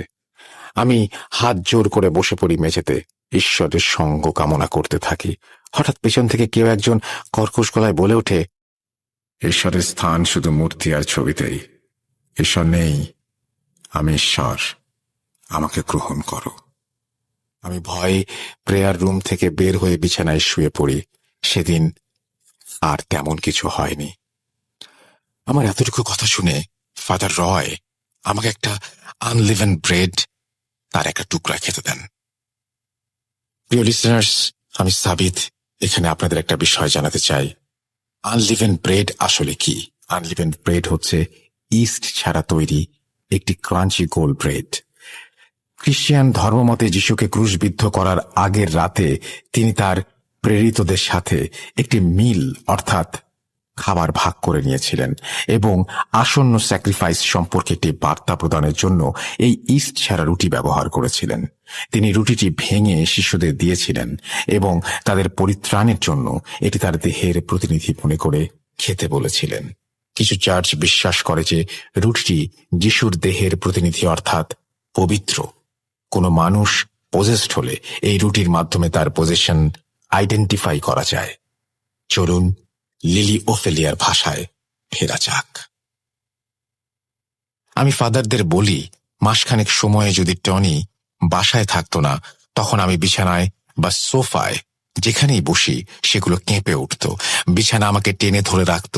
আমি টনিকে আগেই জানাতে চেয়েছিলাম, কিন্তু শয়তান কণ্ঠে কেউ আমাকে বলতো যদি টনিকে জানাই তো ওরা টনিকে মেরে ফেলবে।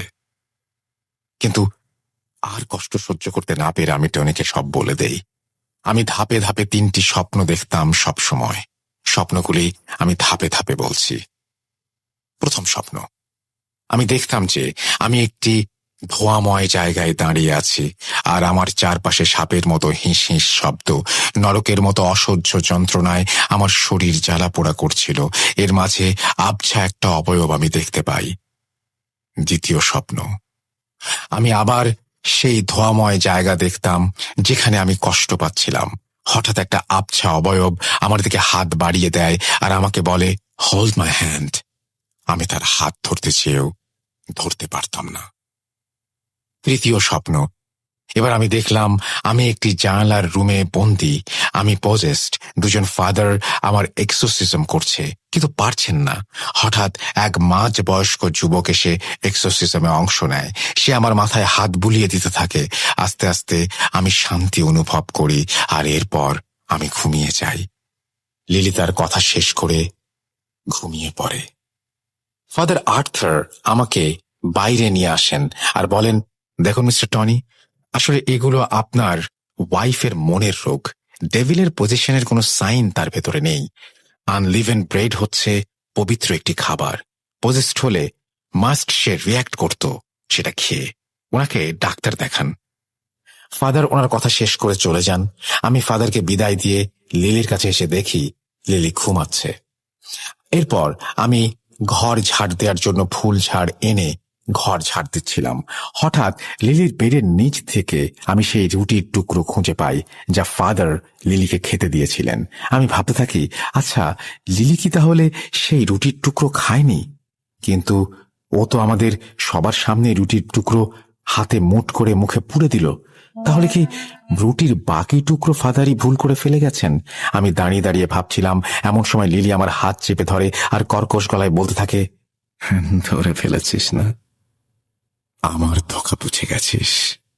বলেছিলাম তোকে যেন না জানায়, জানিয়েছে। এবার তুইও তোর ওয়াইফের মতো আমার দাস হয়ে যাবি। কিরে, আমার উপাসনা করবি?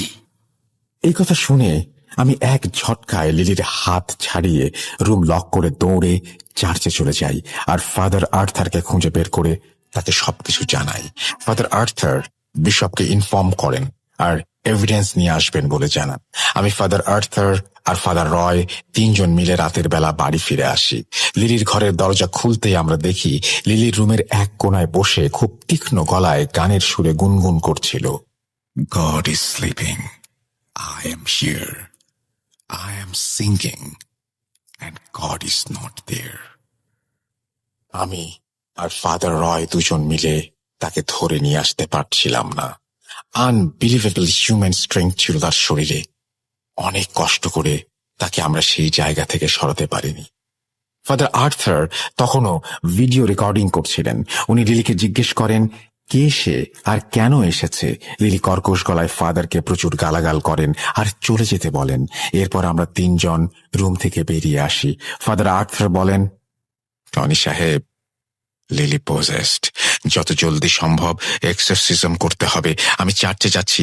বিশপের অ্যাপ্রুভাল নিয়ে চার্চের মেডিকেল অ্যাসিস্ট্যান্ট সাথে এনে আমি আর ফাদার রয় আগামীকাল সন্ধ্যায় লিলির এক্সরসিজম করব।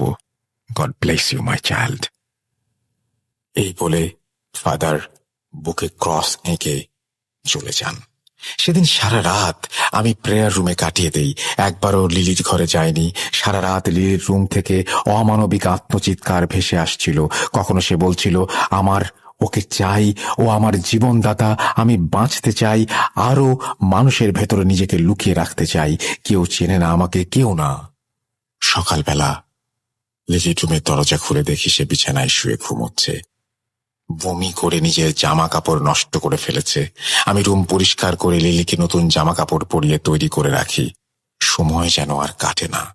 এদিকে আমার বাসায় জিন্দা লাশ লিলি কোনো শব্দ করছে না, শ্বাস নিচ্ছে না, আর ঘুমোচ্ছে।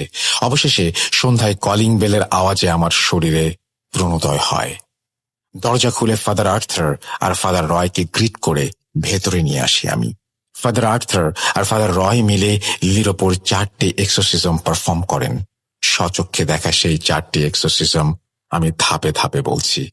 প্রথম এক্সোসিজম, ফাদার আর্থার ও ফাদার রয় ওনাদের সাথে একজন মেডিকেল অ্যাসিস্ট্যান্ট নিয়ে আসেন আর লিলির ঘরে প্রবেশ করেন। ঘুমন্ত লিলিকে মেডিকেল অ্যাসিস্ট্যান্ট দিয়ে একটি ইঞ্জেকশন দিয়ে দেন আর লিলির হাত পা বিছানার সাথে বেঁধে ফেলেন। Father Arthur owner recording device on করেন আর সামনে এসে বলেন, case file 1 to 9, Day 1, Mrs. Lillian Ophelia, nickname Lily, female, position confirmed by church, bishop কর্তৃক exorcism অনুমোদিত। Lily repeatedly showed a lot of symptoms of being possessed, including showing fit of anger over food that had been blessed by church and then trying to harm surrounding people, a lot of nightmares, long break from church and praying to God, multiple voice extraction, and hissing like a snake or a cat. I, Father Arthur, assisted by Father Roy, are ready to perform the exorcism of Lily Ophelia in an observation of medical assistance provided by the church. May God be with us. Amen.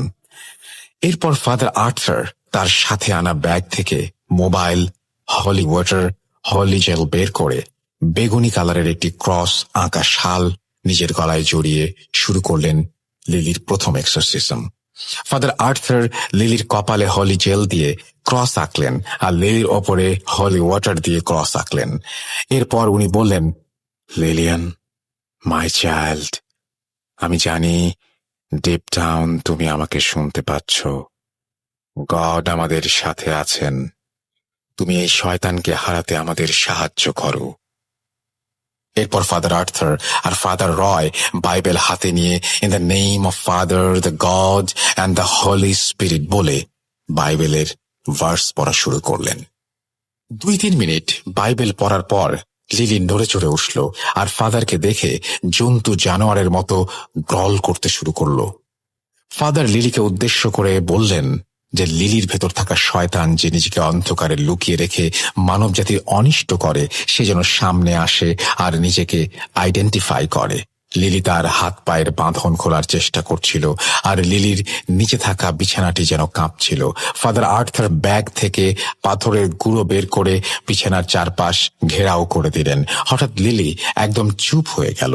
কিছুক্ষণ পর father রয় সাথে আনা একটি ঘন্টা বাজালেন আর lily কর্কশ আওয়াজে father বলে চুপ হয়ে গেল। ফাদার লিলিকে জিজ্ঞেস করলেন সে কে আর কেন এসেছে। লিলি ফাদারকেই ফাদারের জীবন কাহিনী বলল।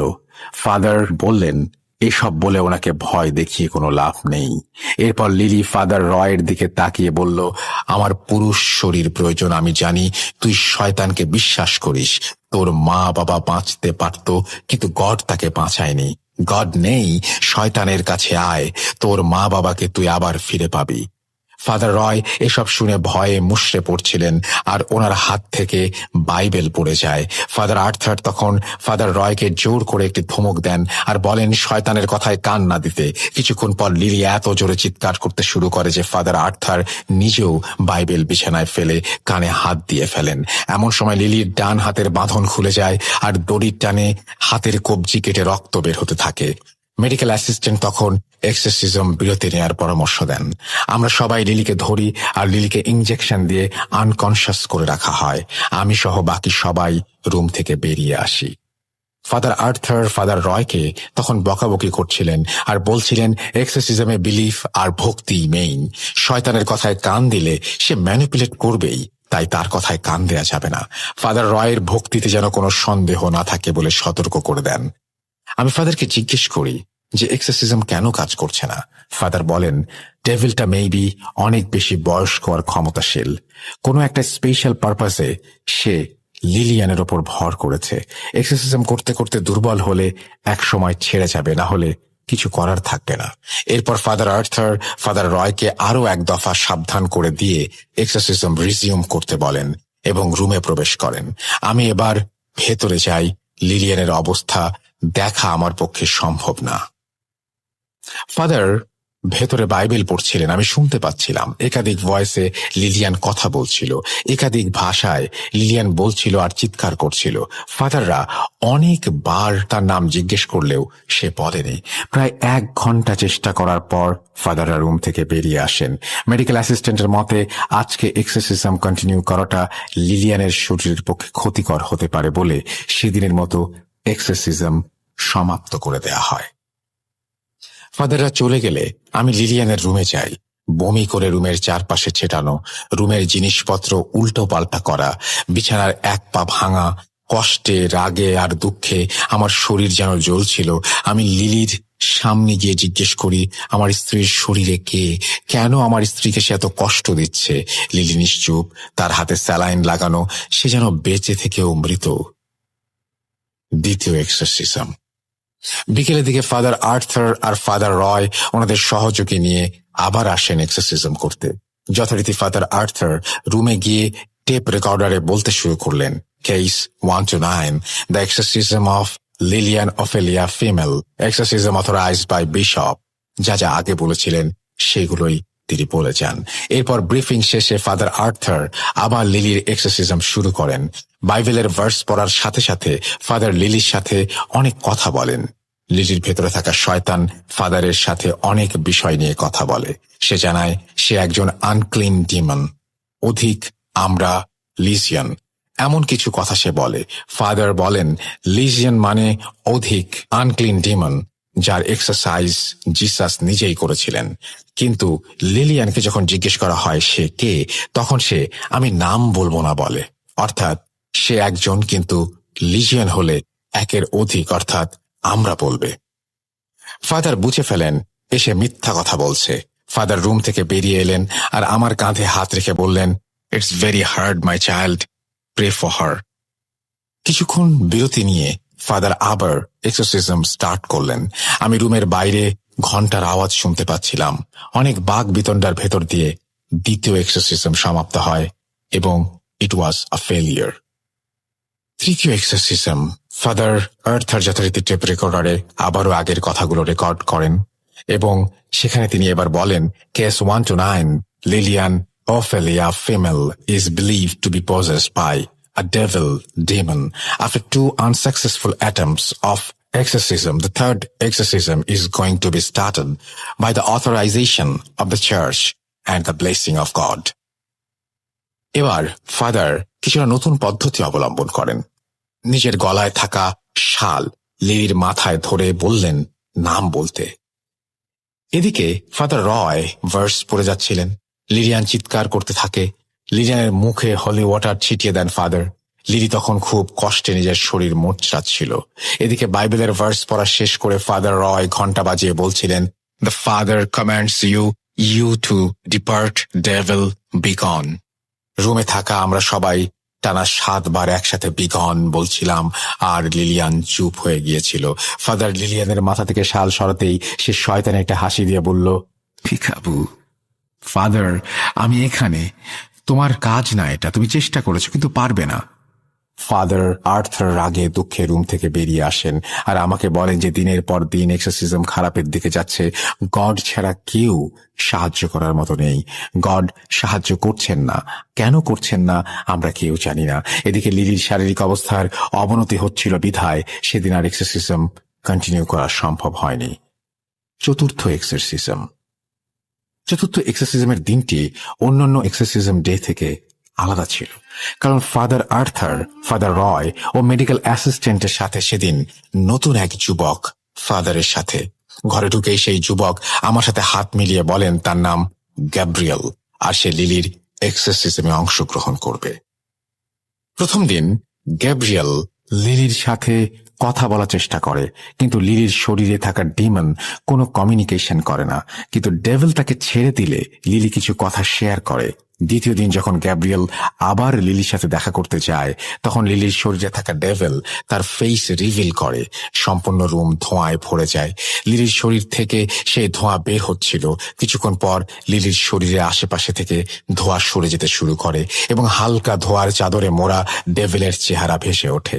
ডেভিলের মাথায় দুটি শিং ছিল ও তার চোখের মণি ছিল শিকারী জন্তুর মতো। এসব দেখে গ্যাব্রিয়েল সেদিন ভয়ে সেখান থেকে চলে আসে। তৃতীয় দিন লিলির বাসায় যাওয়ার আগে ফাদার আর্থার গ্যাব্রিয়েলকে এক্সরসিজম করার নিয়ম কানুন বুঝিয়ে দেন। তৃতীয় দিন অর্থাৎ গ্যাব্রিয়েলের প্রথম এক্সরসিজম এবং লিলির ওপর করা চতুর্থ এক্সরসিজম করার সময় ডেভিল তাকে তার বাবার সম্পর্কে এমন কিছু কথা বলে আর তার চোখের দিকে তাকিয়ে এমন কিছু দৃশ্য তাকে দেখায় যা গ্যাব্রিয়েল ভয়ে পালিয়ে যায় সেখান থেকে। এরপর ফাদার আর্থার তাকে চার্চে বসিয়ে বলেন, গ্যাব্রিয়েল, ডেভিল আমাদেরকে নানাভাবে ধোঁকা দেওয়ার চেষ্টা করছে। তার ধোঁকার জালে আটকে যেও না। তুমি গডের নামে তোমার কাজ করে যাও। গড তোমাকে সফলতা দান করবেন। আমেন। Final exorcism. চতুর্থ এক্সরসিজম ফেইল করার পরে ফাদার আর্থার গ্যাব্রিয়েলকে পঞ্চম এক্সরসিজমের জন্য তৈরি করতে থাকেন। দেখতে দেখতে চলে আসে ফাইনাল এক্সরসিজম ডে। আমরা লিলির বাসায় যাই এবং সবাই লিলির ঘরে প্রবেশ করি। Father Arthur tape recorder on করে বলেন, Case 1 to 9, Exorcism 5, Lilian Opelia, female possessed by demon or devil. Victim has gone through 4 unsuccessful exorcism. With the approval of the church, today I, Father Arthur, Father Roy, church assistant and Gabriel are performing the exorcism. May the God be with us. Amen. এরপর father Arthur বাইবেলের verse পড়া শুরু করেন। গ্যাব্রিয়েলকে দেখে Lilian কেন যেন বেশ খুশি হয়েছিল। বাইবেলের ভার্স আওড়ানোর সাথে সাথে লিলিয়ানের ভায়োলেন্স যেন বেড়েই চলছিল। হঠাৎ এক পর্যায়ে লিলি গ্যাব্রিয়েলকে তার কাছে ডাকে আর বলে, কিরে, এত দেরি করলি কেন আসতে? আমার উপাসনা করবি? গ্যাব্রিয়েল তাকে তার নাম জিজ্ঞেস করলে সে এক একবার এক এক নাম বলে সবাইকে বিভ্রান্ত করে। আমরা সবাই বুঝি ডেভিল তার চিরচেনা মিথ্যা রূপে এই কথা বলছে। ডেভিলের বলা নামগুলো বলে বারবার তাকে কাস্ট আউট করার চেষ্টা করা হচ্ছিল আর আমরা সবাই মিলে লাস্ট ফাইট শুরু করি এক্সরসিজমের। একটা সময় ডেভিলের বলা একটি নাম বলে তাকে কাস্ট আউট করার চেষ্টা করা হলে তা সফল হতে দেখা যায়। সবাই একসাথে বলে ওঠে, গড প্লিজ হিয়ার আস। এরপর থেকে একে একে সবাই বাইবেলের ভার্স পড়া শুরু করে। ডেভিলের নাম বলে সেইন্ট আর গডের নামে ডেভিলকে বের করার জন্য কমেন্ট করতে থাকে। লিলিয়ান উচ্চস্বরে গালিগালাজ করছিল সবাইকে। ফাদার রয়ের হাতে থাকা ঘন্টা অনবরত বেজেই চলেছে। ফাদার আর্থারের মুখে এক্সরসিজমের ভার্স অনবরত চলছে তো চলছেই। গ্যাব্রিয়েল লিলিয়ানের মাথায় শাল জড়িয়ে দিয়ে অন্য ভাষায় কথা বলছিল। একটু পর সকলেই বলছিল, বিগন। আস্তে আস্তে লিলির শরীরে লাগানো স্যালাইনের বোতলে রক্ত উঠে আসে। মেডিকেল অ্যাসিস্ট্যান্টের বারণ সত্ত্বেও এক্সরসিজম চলমান অবস্থায় থাকে। অনবরত বমি করতে থাকে। লিলি আস্তে আস্তে নিস্তেজ হয়ে যাচ্ছিল। তখন ঘন্টার আওয়াজের সাথে সাথে আমরা সকলেই একসাথে বলে উঠলাম, the power of Christ commands you, be gone devil, be gone. আস্তে আস্তে লিলি একেবারে নিস্তেজ হয়ে গেল। আস্তে আস্তে স্যালাইন থেকে রক্ত নেমে যাচ্ছিল আর ফাইনালি আমার স্ত্রী লিলিয়ানের জ্ঞান ফিরল। লিলিয়ানকে আনলিভেন ব্রেড খাইয়ে এক্সামিন করা হলো যে সে সুস্থ হয়েছে কিনা। ঈশ্বরের কৃপায় লিলিয়ান সুস্থ হয়ে যায়। ফাদার আর্থার, রয় আর গ্যাব্রিয়েলের কাছে আমি চিরকৃতজ্ঞ থাকব। লাস্ট ও ফাইনাল এক্সরসিজমে অবশেষে লিলি সুস্থ হয়। এখন আসি গ্যাব্রিয়েলের কথায়। গ্যাব্রিয়েল আসলে কে? কেনই বা সে লিলির এক্সরসিজম করতে এসেছিল? প্রিয় লিসেনার্স, গ্যাব্রিয়েল এই ঘটনার একজন খুব গুরুত্বপূর্ণ ক্যারেক্টার আর তার সম্পর্কে আপনারা আর কিছুক্ষণের মধ্যেই জানতে পারবেন। এক্সরসিজমের পর লিলির শারীরিক অবস্থা এতই খারাপ ছিল যে ডাক্তার তাকে বেড রেস্ট দিয়েছিল মিনিমাম 3 মাসের। আস্তে আস্তে লিলি সুস্থ হতে থাকে। লিলি সুস্থ হবার পর টনি, গ্যাব্রিয়েল আর ফাদার আর্থারের সাথে দেখা করার চিন্তা করে, তাদেরকে পুনরায় ধন্যবাদ জানানোর জন্য। ইচ্ছা অনুযায়ী সে চার্চে গিয়ে তাদের অনুসন্ধান করতে থাকে। কিন্তু টনি কি খুঁজে পেয়েছিল তাদের? কি মনে হয় প্রিয় লিসেনার্স? টনির খোঁজ চলতে থাকুক। চলুন এবারে একটু অন্যদিকে মোড় নেওয়া যাক। আসসালামু আলাইকুম রাসেল ভাই এবং প্রিয় শ্রোতা, আমি আশা করছি আপনারা সবাই ভালো আছেন, সুস্থ আছেন। আমি মুস্তাফা আলম রোমান আবারও এক রহস্যময় ঘটনা নিয়ে হাজির হয়েছি আপনাদের মাঝে। চলুন কথা না বাড়িয়ে ঘটনায় যাওয়া যাক। সময়টা রাত 11:08। জানালার পাশে দাঁড়িয়ে থাকা ডুপ্লেক্স বাড়িটির দিকে তাকাতেই এক অনাকাঙ্ক্ষিত দৃশ্যে আঁতকে উঠি আমি। ছাদের কোণে জ্বলতে থাকা হিলিয়াম বাল্বের আলোয় দেখতে পেলাম এক মাঝবয়সী মহিলাকে। কি বা কারা হাতে পায়ে শিকল পরিয়ে সিঁড়ির ঘরটার সামনে বেঁধে রেখেছে, আর সেই মহিলা পাগলের মতো চিৎকার করতে করতে হাত পা ছুটছে বাঁধন খুলে বেরিয়ে আসার জন্য। দূর থেকে দৃশ্যটা খুব একটা পরিষ্কার এবং কথাগুলো খুব একটা স্পষ্ট না হলেও এতটুকু বুঝতে পারছিলাম যে তিনি আমার কাছে কোনোভাবেই সাহায্যের আবেদন করছেন। তবে অদ্ভুত বিষয়টি হল, মহিলাটি যখন চিৎকার করছিলেন তখন তার কণ্ঠস্বর মাঝে মাঝে কর্কশ পুরুষের ন্যায় শোনাচ্ছিল। কিছুক্ষণ ওই মহিলার দিকে তাকিয়ে থাকার পর এমন এক অদ্ভুত দৃশ্যের সম্মুখীন হলাম যেটা আমাকে ভয়ে চোখ বন্ধ করতে বাধ্য করেছিল। দেখলাম সেই মহিলা প্রচণ্ড জোরে আত্মচিৎকার দিতে দিতে হাত পায়ের শিকল বাঁধা অবস্থায় শূন্যে ভেসে উঠছেন, আর তার পেছন থেকে মাকড়সার মতো দেখতে বিশাল আকৃতির কালো ছায়া ধীরে ধীরে দৃশ্যমান হচ্ছে। এরপর আমার আর কিছু মনে নেই। চোখ খুলে আমি নিজেকে নিজের বিছানায় আবিষ্কার করি। বাঁ পাশ ফিরে দেয়াল ঘড়ির দিকে তাকাতেই দেখি সময়টা রাত 11:11। ঠিক 3 মিনিট আগে ঘটে যাওয়া সেই অনাকাঙ্ক্ষিত ঘটনার কথা মনে পড়তেই আমি একরকম লাফ দিয়ে বিছানা ছেড়ে উঠে জানালার পাশে দাঁড়িয়ে পড়ি। কিন্তু সবকিছুই যেন নিস্তব্ধতার বেড়াজালে আটকে পড়েছে। না, বাস্তবতার মুখোমুখি হয়ে এবার ভয় পাইনি। অনেকক্ষণ জানালার পাশে দাঁড়িয়ে থেকেও আমি কাউকে দেখতে পাইনি। সিঁড়িঘরের হিলিয়াম বাল্বটাও তখন আর জ্বলছিল না। কিছু আন্দাজ করতে পারছেন? ওই মুহূর্তে বোধহয় আমিও ঠিকঠাক ভাবে কোনো কিছুর আন্দাজ করতে পারছিলাম না। কিন্তু খানিক পরেই বুঝলাম এতক্ষণ চোখের সামনে যা যা ঘটেছে দেখেছি তার কোনোটাই বাস্তব নয়, সবটাই ঘটেছে আমার স্বপ্নে। স্বপ্নের দৃশ্যপটটা আমার কাছে এতটাই পরিষ্কার ছিল যে বাস্তবতার সাথে স্বপ্নকে গুলিয়ে ফেলেছিলাম। যাই হোক, টাইম অফ কোইন্সিডেন্সের দুঃস্বপ্ন ভেবেই রাতটা কেটে যায়। তবে একটা নেহাত দুঃস্বপ্ন হয়ে যদি আমার জীবনে সেটা থেকে যেত, তাহলে হয়তো আজ আপনাদের সামনে আমাকে হাজির হতে হতো না। মূল ঘটনা শুরুর আগে নিজের পরিচয়টা জানিয়ে দেওয়া উচিত। হ্যালো, আমি গ্যাব্রিয়েল। আমার জন্ম কানাডার কিউবেক শহরে। 25 বছরের এই জীবনে নিজের বলতে তেমন কেউ কিছুই আমার নেই। জন্মের সময় মা আর কিশোর বয়সে বাবাকে হারিয়েও আজও বেঁচে আছে। এতেই সৃষ্টিকর্তার প্রতি আমি কৃতজ্ঞ। নিজের পরিচয় বলতে যারাই আমাকে চেনেন তারাই আমাকে ফাদার মার্কাস এর ভাতিজা হিসেবেই চেনেন, যে কিনা মৃত্যুর আগ মুহূর্ত পর্যন্ত অসহায় মানুষের সেবায় নিয়োজিত ছিলেন। তবে মানব সেবায় নিজেকে উৎসর্গ করেও কিছু পাপের ভাগীদার হতে হয়েছিল বলেই হয়তো আজ আমাকেও সেগুলো ভুক্তভোগী হতে হচ্ছে। যাক, সেসব কথায় না হয় একটু পরে আসা যাবে। এবার একটু মূল ঘটনার দিকে অগ্রসর হই। প্রথম দিনের স্বপ্নটা আমাকে দুদণ্ড ভাবালেও পরদিন সকালে একটা দুঃস্বপ্ন ছাড়া আর কিছুই মনে হয়নি। কিন্তু ওই রাতে আমার জন্য আরো কিছু অনাকাঙ্ক্ষিত ঘটনা অপেক্ষা করছিল। আমি কল্পনাতেও সেটা ভাবতে পারিনি। ওই দিন কাজের চাপটা একটু বেশি হওয়ায় বাড়ি ফিরতে রাত হয়ে যায়। বেশ ক্লান্ত ছিলাম, বিধায় ডিনার শেষ করেই শুয়ে পড়ি। এরপর হঠাৎ আমার ঘুমটা ভেঙে যায়। ঘড়িতে সময় রাত 11:08। আমি যেন নিজের অজান্তেই বিছানা থেকে উঠে জানালার পাশে গিয়ে দাঁড়িয়ে পড়লাম। তবে সামনের ডুপ্লেক্স বাড়িটার ছাদের দৃশ্যপট এবার একটু ভিন্ন। সিঁড়িঘরে জ্বলতে থাকা হিলিয়াম বাল্বের আলোয় দেখতে পেলাম মাঝ বয়সী সেই মহিলা মলিন মুখে ছাদের রেলিং ধরে দাঁড়িয়ে আছেন, আর তার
রাত 11:11।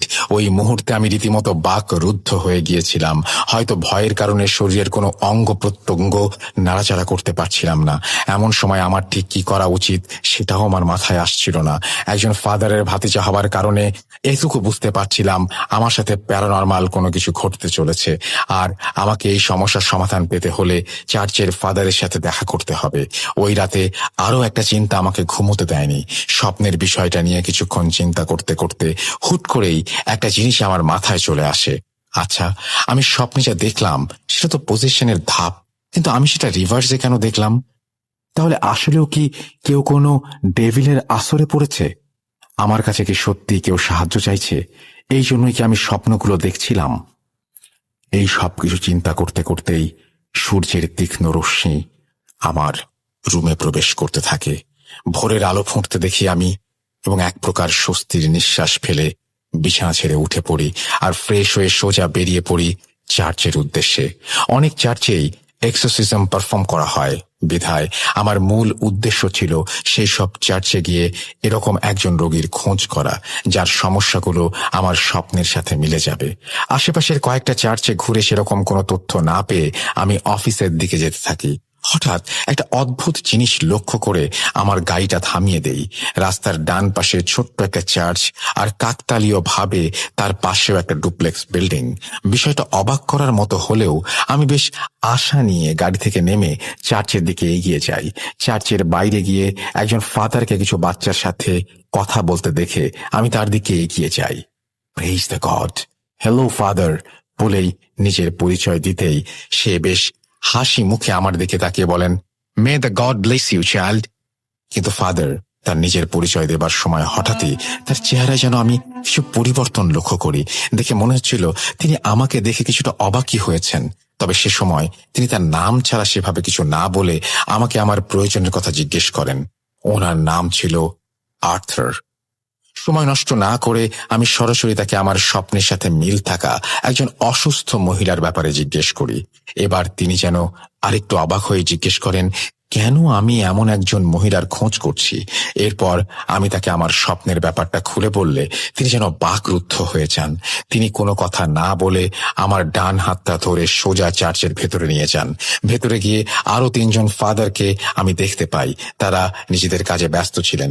ফাদার আর্থারের ইশারায় তারা যেন এক প্রকার দৌড়ে আমার দিকে ছুটে আসেন। তাদের এমন আচরণ আমাকে সত্যিই ভাবিয়ে তুলেছিল। আমি কিছু বুঝতে না পেরে তাদেরকে এমনটা করার কারণ জিজ্ঞেস করলে তারা আমাকে বসতে বলেন। কিন্তু এরপর ওনারা আমাকে যে ঘটনার বর্ণনা করেন সেটা শুনে আমার পক্ষে স্থির হয়ে বসে থাকাটা সম্ভব ছিল না। আমি ভয়ে কাঁপতে শুরু করেছিলাম। আমার সাথে কখনো এমনটা হবে তা কখনো কল্পনাও করিনি।